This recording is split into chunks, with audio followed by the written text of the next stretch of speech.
I chose to read All the President's Men by Carl Bernstein and Bob Woodward.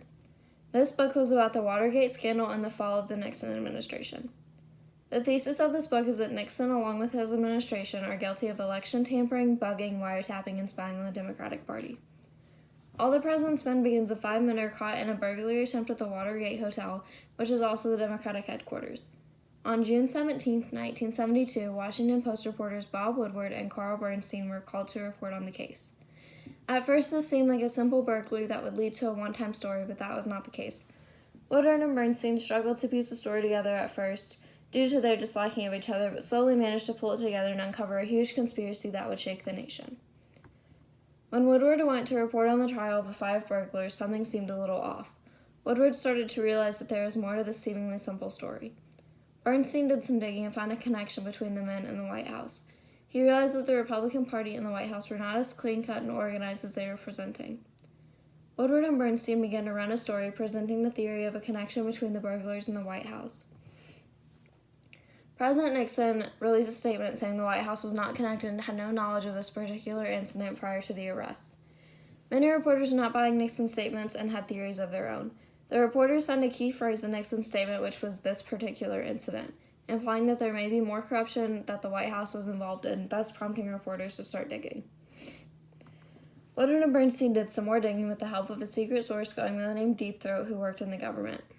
The men uncovered a web of politicians, government officials, military men, and ex-CIA agents that were involved in Nixon's corrupt politics.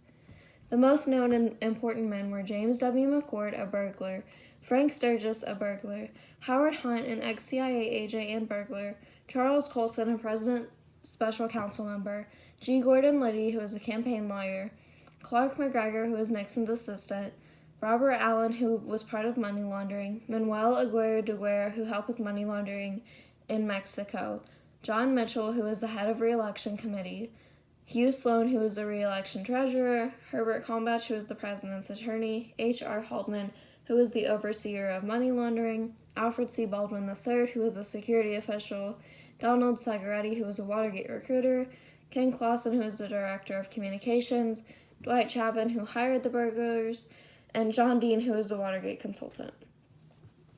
Woodward and Bernstein would interview some of these corrupt individuals in secret. They would admit to illegal doings such as political and non-political threats, wiretapping, bugging, phone tapping, and spying.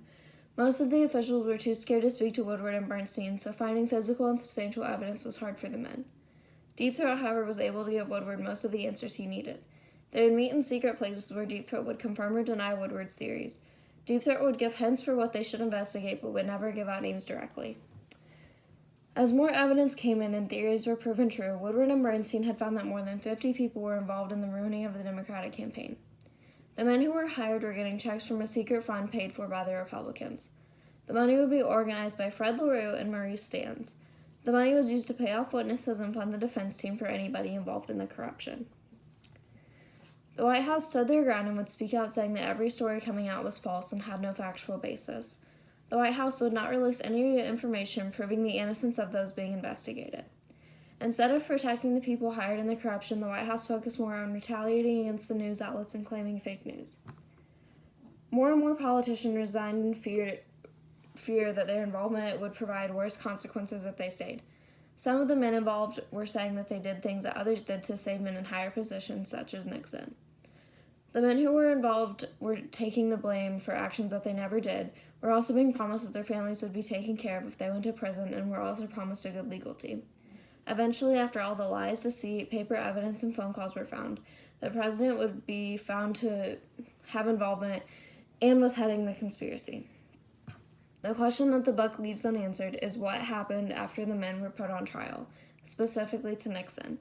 In the book, it is explained that the trial continues and the parties involved are punished, but there is no clear details as to what happened to Nixon after this affair. The book also does not clarify what the punishments for the guilty parties will be. I feel like the ending of the book raises more questions as to what happens next rather than coming to a full conclusion.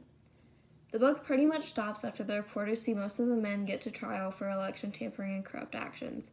The book ended on a cliffhanger, making the reader want to know how Nixon would be affected by the charges and if he would be punished as well. The authors did prove their thesis because they began the book by saying Nixon and his administration were guilty. In the end, the Nixon administration came falling down from corrupt politics and being found guilty in court. The authors really had no need to technically prove their thesis because the Nixon administration pretty much proved it themselves by being found out for their corrupt actions and illegal doings. So their thesis was proven correct, but it wasn't really their work that proved it. It was the Nixon administration. My favorite part of the book would have to be reading the parts where Nixon and his administration claimed innocence. It was entertaining to see how nervous he got towards the last 3 chapters. The speeches about terrible media were a reminder of the current president, which made me laugh. But otherwise, watching Nixon stumble and struggle to keep up his innocence in a way that made him look even more guilty was relatable to the current times. It was easy to compare the current political state of Trump claiming innocence with Russia to Nixon claiming he is innocent of involvement with corruption and attempts to sabotage the Democratic Party in the 1970s. Although I do have to give Nixon credit because up until the end he claimed innocence for the most part. His consistency despite the facts and hard evidence was laughable, but at the same time sad because he couldn't own up to his mistakes. I also liked how Nixon was not shown in a favorable light. He may have done some good things in his term, but the book did not try and excuse his actions with the good things he may have done before, and then blame it on another person, when in fact it was Nixon's fault for doing and allowing these corrupt actions to go on with his involvement. I'm glad the book held him accountable for his choices and actions and didn't try to push them away like he was some amazing president when he wasn't. All Americans should know about and see the struggle of the media and press at the time. The press and media were investigating and trying to get the truth out. With little cooperation and constant lies, it was hard to find the right connections. In this case, we saw the media doing the job of police and reporters just to wake up the American people. It should open up the American people's eyes to see that freedom of the press is important, otherwise Nixon may not have suffered the repercussions for his actions. Although it is not directly mentioned in the book, many reporters were helping investigators piece evidence together through the interviews between reporters and politicians. On top of carrying the whole investigation on their backs, many reporters were not out to ruin the reputations of politicians, but wanted to get the public's mind thinking and change the way society thought of politics. The stories help to show that presidents are not perfect and that many make mistakes, and some choose to commit serious crimes involving the other political party, but to each their own. It also changed the whole idea that presidents are perfect, and if they aren't, then they need to hide their shameful affairs, which is no longer and should not be true. Along with this eye-opening experience, Americans should also realize that the government is not always going to be truthful. Even in today's times, there are still secrets being held from the public. Although many may want the truth, we are being protected and told not to question what they do for the sake of national security. However, if we use the Nixon case against keeping secrets from the public, it would be obvious that secrets is not beneficial and could cause more damage than good for the American people. If the scandal of the Nixon administration was kept secret, then we would be on a whole different path in life right now. The point of this argument is to say that the press and media that were and formerly were scrutinized were actually encouraging American people to think for themselves. All the president's men broke barriers in the world of news and political agendas. I hope that more people give credit to this groundbreaking experience and start to uncover and demand the truth behind today's big secrets as the media and American people did with the Nixon administration. The New York Times reviewed All the President's Men June 9, 1974. The author was Doris Kearns, and it did not seem that she enjoyed the book at all. In Kearns' review, she questions the credibility of some of the reportings by Bernstein and Woodward.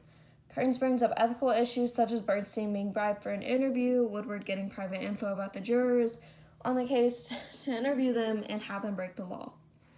She also brings up the moral issues of Woodward and Bernstein getting access to private information about the burglars, such as phone records. Kearns says that if the reporters were so against the Nixon administration's illegal activities, then why did they do the same and justify it by saying it was for the truth? Another review by Richard H. Revere on June 10, 1974, had a more positive feel about the book. Revere praised the book for its ability to let the reader question events and topics. Revere did, however, find the third-person narration troubling and odd because it is looking into an experience that Woodward and Bernstein went through, but is narrated as if someone else is watching them go through this time. Revere, like Kearns, did question the morality of how they obtained their information, but did not pry too much. Revere seems to like the storyline and how it was written, and the emotional roller coaster of confusion and irritability it gives the reader. Overall, Revere gives it the attention to the good, the bad, and the in-between of all the president's men. I agree with the critics in their questioning of why Woodward and Bernstein felt the need to leave out information of them violating privacy. I do not like how the book was written, and I don't think it was easy to go for multiple emotions. I found it to be a more monotone feeling book. I thought it wanted to focus more on the happenings rather than the lives of these people, which would have made it more interesting. The book struggled with creating well-rounded characters outside of their role in Watergate or jobs in general. If I had to, I would give this book a 2.5 stars out of 5, and I would recommend this book for people who already have background knowledge of Watergate. I wish the book had more clarity of the characters and maybe focused on fewer people to detail them more than rather giving little info about the surplus of people, some of which were not very important. The book added in characters at awkward times and did not seem to give enough description to all of them to tell a difference between the characters. It was easy to confuse the characters and forget all of the others. The book seemed to name drop quite a few people, many of whom were not important to the ending of the investigation. So that's just my opinion.